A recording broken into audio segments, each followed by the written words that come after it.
Hi everybody, this is Matt. Thanks for watching and welcome back for another flight in the Luscombe today.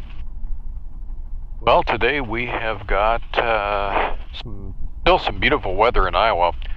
However, we do have some very interesting winds.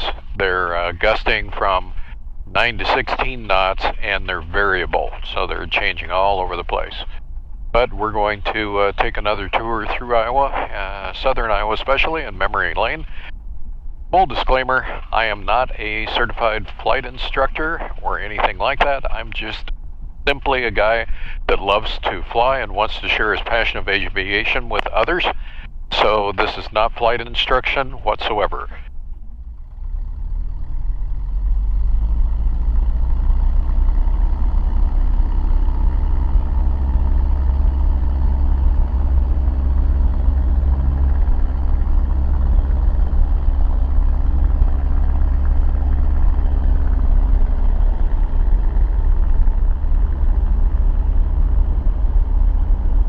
That is definitely some interesting wind conditions there. And she is bumpy today.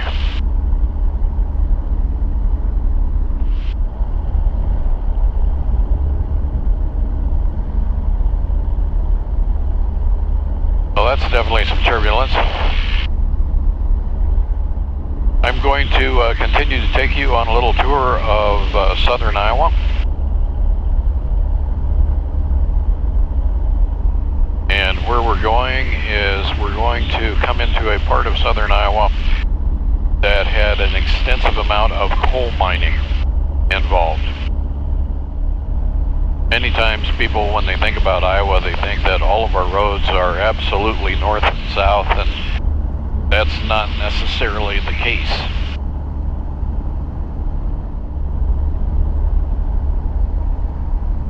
And boy, let me tell you what. I am in an area of high lift right now. Today would be a great day to be up in a glider. And just as I say that, we enter into some sink. There were certain areas of Iowa that had extensive coal mining. Many towns were actually created because of the mining industry. I'm taking a turn here over to the west, and you're looking at the towns of Melcher, Dallas. Two separate towns, originally separated by a railroad, and these were coal mining towns. So I have in my family tree some relatives that actually came from this area. And currently there's no mining activities happening here that I'm aware of. So I'm going to return on course to the southwest here. But yes, Iowa was extensively mined. The current state capital, Des Moines, Iowa, is heavily undermined by underground coal mines. They're no longer being used, but occasionally we do get sinkholes and things like that. We also have an issue with a rather toxic natural gas that is a byproduct of coal mining, and it's called radon. So many Iowa homes have high levels of radon, which contributes to a lot of cancers, according to the medical professionals. Well, once again, we have fantastic visibility. In a video that I did with my daughter yesterday when we were flying, we were over in the Oskaloosa area and we could see downtown Des Moines. And when I charted it out, that was 56 nautical miles of visibility that we had. Absolutely incredible. We are certainly hitting our share of updrafts and downdrafts of lift and sink today. In an airplane like this Luscombe, which has got fairly light wing loading to it, they can get a little bit active on you, so just simply have to adapt or get used to it, or fly of your airplane. But even the heavy airplanes get impacted by turbulence like this.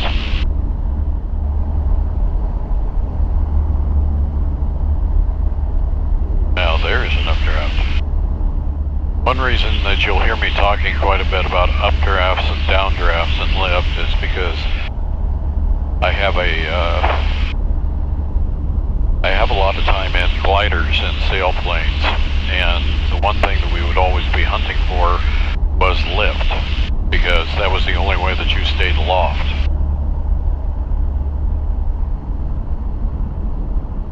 And for anybody who is currently a pilot, if you've never flown a glider or a sailplane, I'd strongly encourage you to do that, because it will definitely help your stick and rudder skills, and it'll teach you an awful lot about the air. One of the most fantastic experiences that I had in my life flying was in a glider, and the glider was at what was called a sport canopy, which basically meant open cockpit. So you could actually hear the wind as it went over the wings. And as you got close to a stall, you would actually hear the wind stop. When you would get out of the stall, you'd be hearing it flying again. Absolutely incredible. And when it comes to landings with a glider, you've got to be able to make a good one, because you only have one chance. There are no go-arounds in a glider. Directly off the nose at the 12 o'clock position is the city of Sheraton, Iowa. There is a lot of coal mining done in this area. You can see an extended area of buildings ahead of me, and those are actually warehouses for probably the largest grocery chain that is in Iowa, which is called Hy-Vee. So originally they had their headquarters down here, but those are their warehouses, and you'll see their 18-wheeler trucks driving all the time down here. The town of Sheraton not only had a lot of coal production around it, but also a lot of railroad traffic. As a kid, there was one time where my grandmother was going out west. We came down here so she could pick up a train, and it was one of those big luxury liner type of trains from back in the early 1960s. And it was an amazing sight for a kid to see that thing come into the terminal and see Grandma get aboarded and take back off. This part of the state is a little bit more heavy as far as timber goes, timberland. Also tends to be hillier. So while there is a lot of farming that goes on, you can see just by looking out the camera lens that there's a lot of timber. Coming into view will be the Sheraton, Iowa Airport. My voice shifted a little bit there, but that was because I just went for a heck of a ride because of turbulence. Way bumpier today than forecast. The Sheraton Airport here has a fairly rich history of how it was constructed.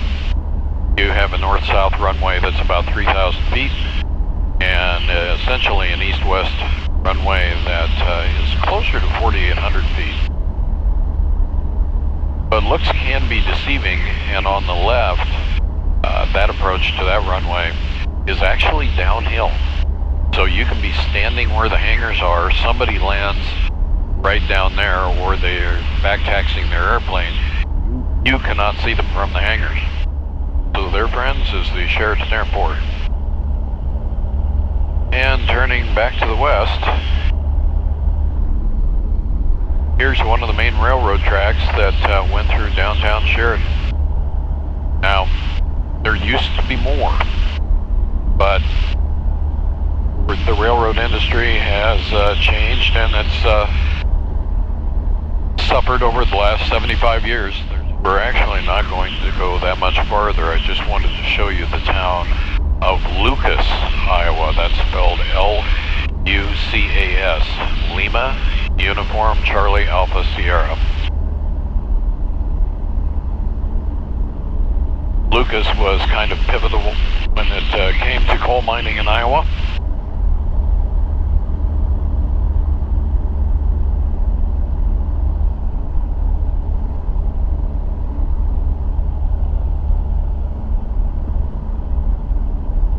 And that is some really rough air with a lot of thermals.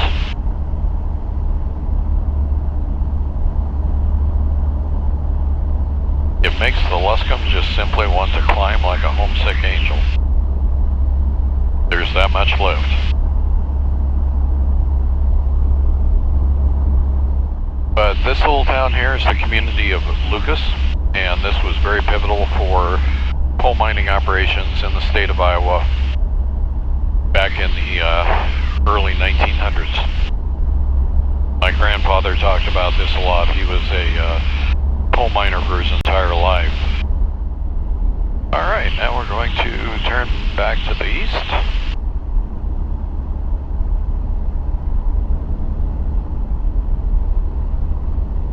And if I can find that left again, we're going to use that for an assist to get us up a little bit higher. There you see the city of Sheridan coming back into view.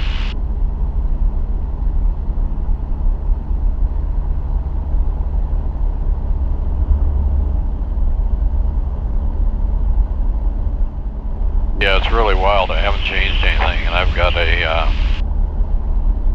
rate of climb currently of about 700 feet per minute. So we'll just let this take us up to about 3,500 feet.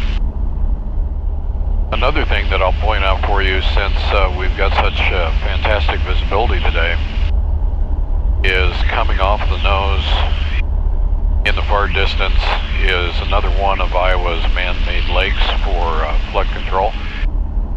So in the distance there is Lake Rathbun.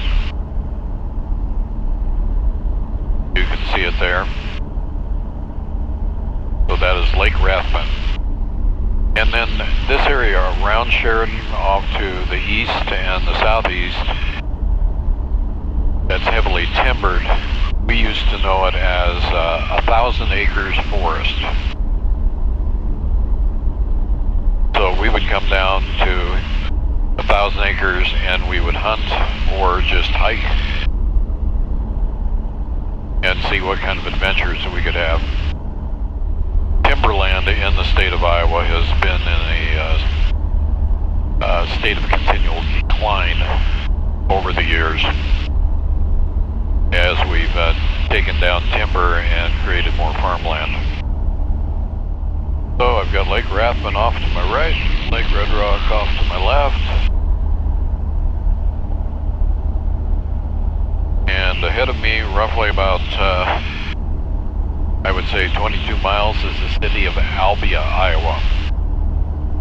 Albia had an incredible amount of coal mining activity around it. The majority of my family on my mother's side worked the coal mines down in this part of Iowa.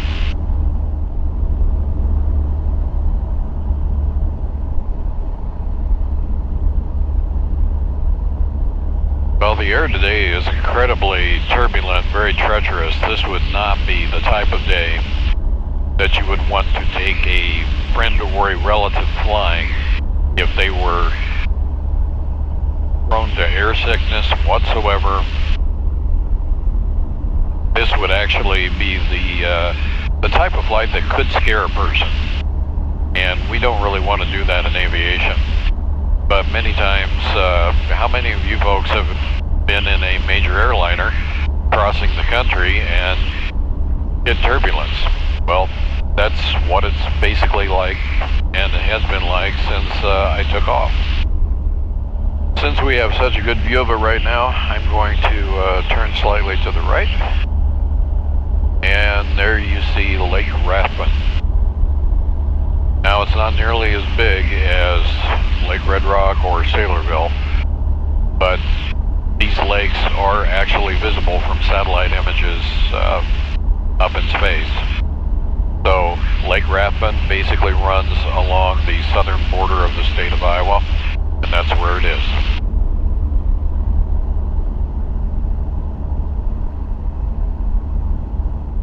Now, some folks out there that are paying attention to my instruments will most likely notice that I'm slowing down the Luscombe. And the reason I'm doing that is I've reduced my engine RPMs down because it is a beautiful day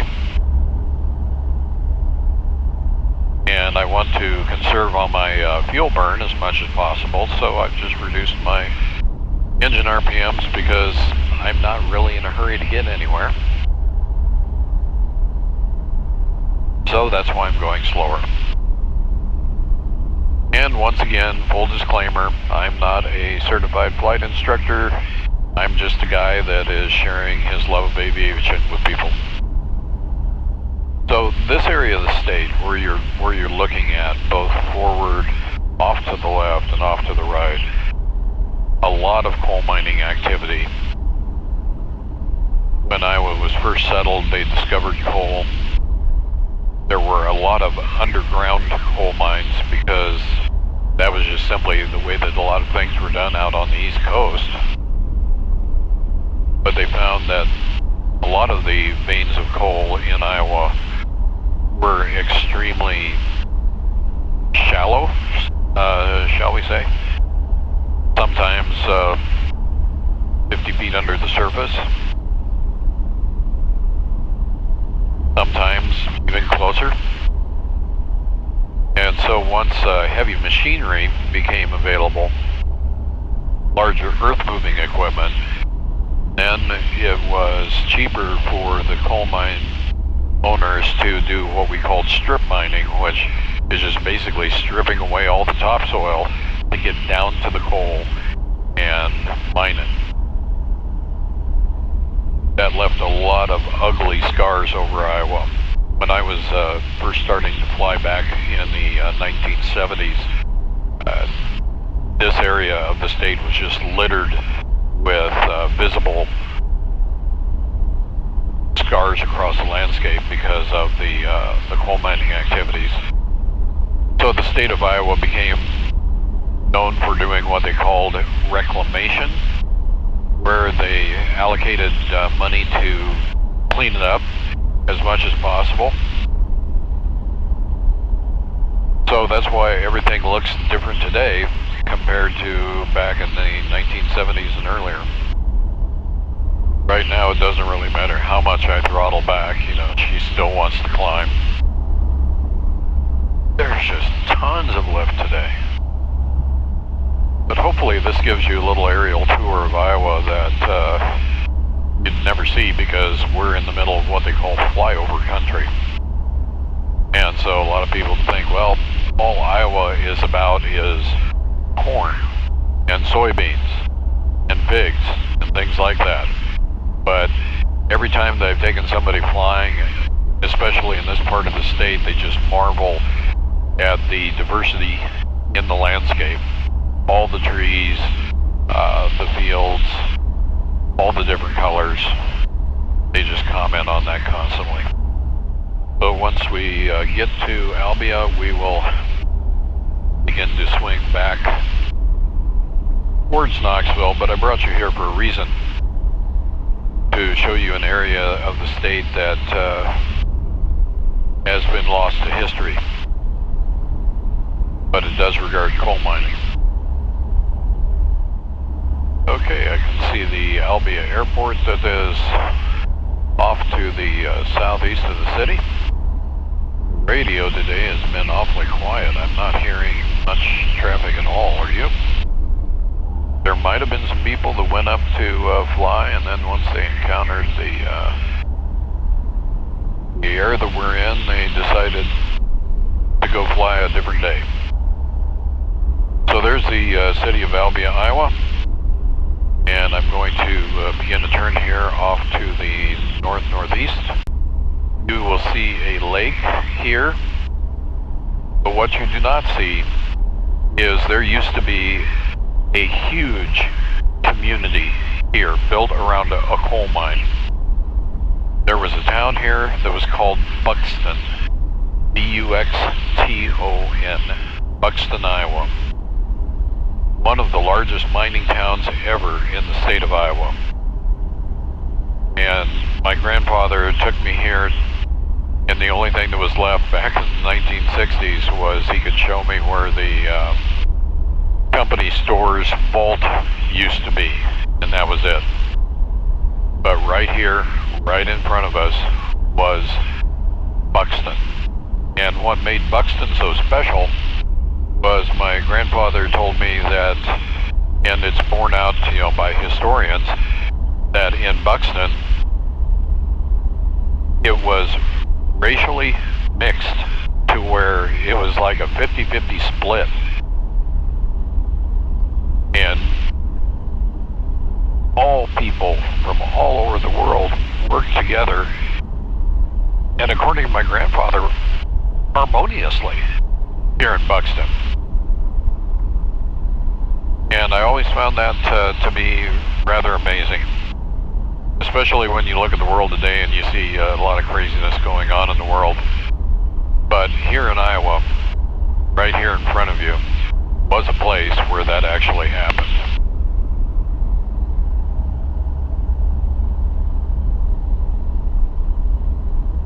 My grandfather worked in this mine for so long while it was active, it contributed to the demise of his health. He developed a condition known as black lung disease, which eventually led to taking his life. So he succumbed to cancer earlier than he should have.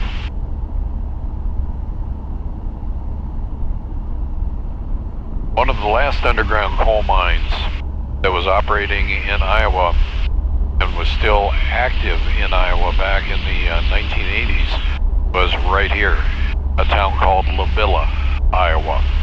Now people that look at it and they look at the spelling, they would say, it looks like it's saying Lavilia. Well, we called it Lavilla. And it was an underground mine.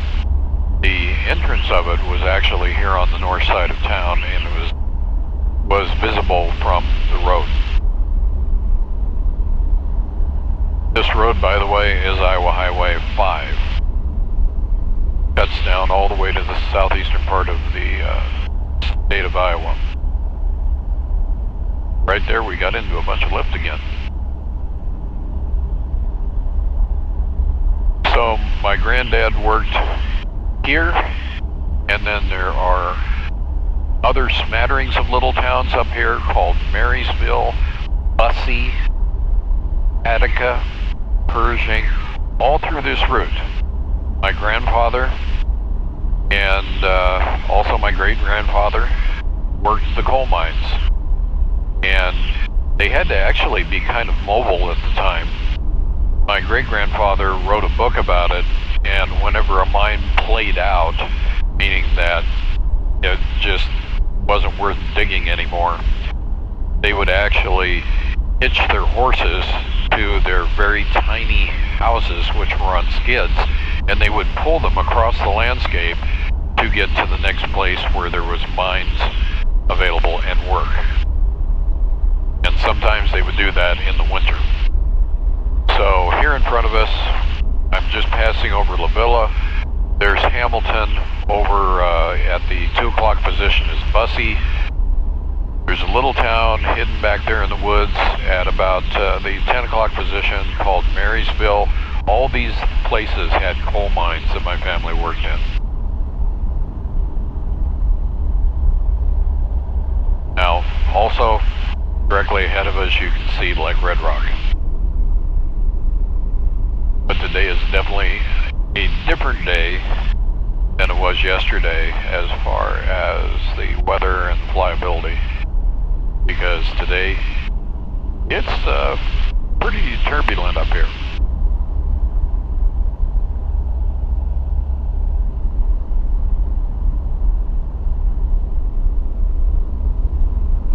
these areas here were also highly scarred with strip mines. So as you can see, for the most part, you're not seeing those scars across the Iowa landscape, which means that the reclamation efforts did actually do some good and they were effective. But you will occasionally find different spots where they are. Actually, right off my nose here, I can see parts of a strip mine. I'm going to point you toward that for a second. And I'm going to nose down. So that's what an old strip mine looks like from the air. You can see part of it still over here coming off the nose. So there's still bits that they didn't get, but by and large, I would have to say that they did a good job.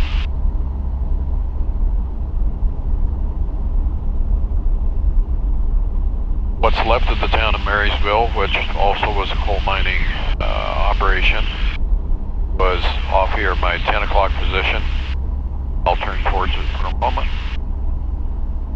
To the average person, that would not look like a town today, but it was a thriving little community for a while.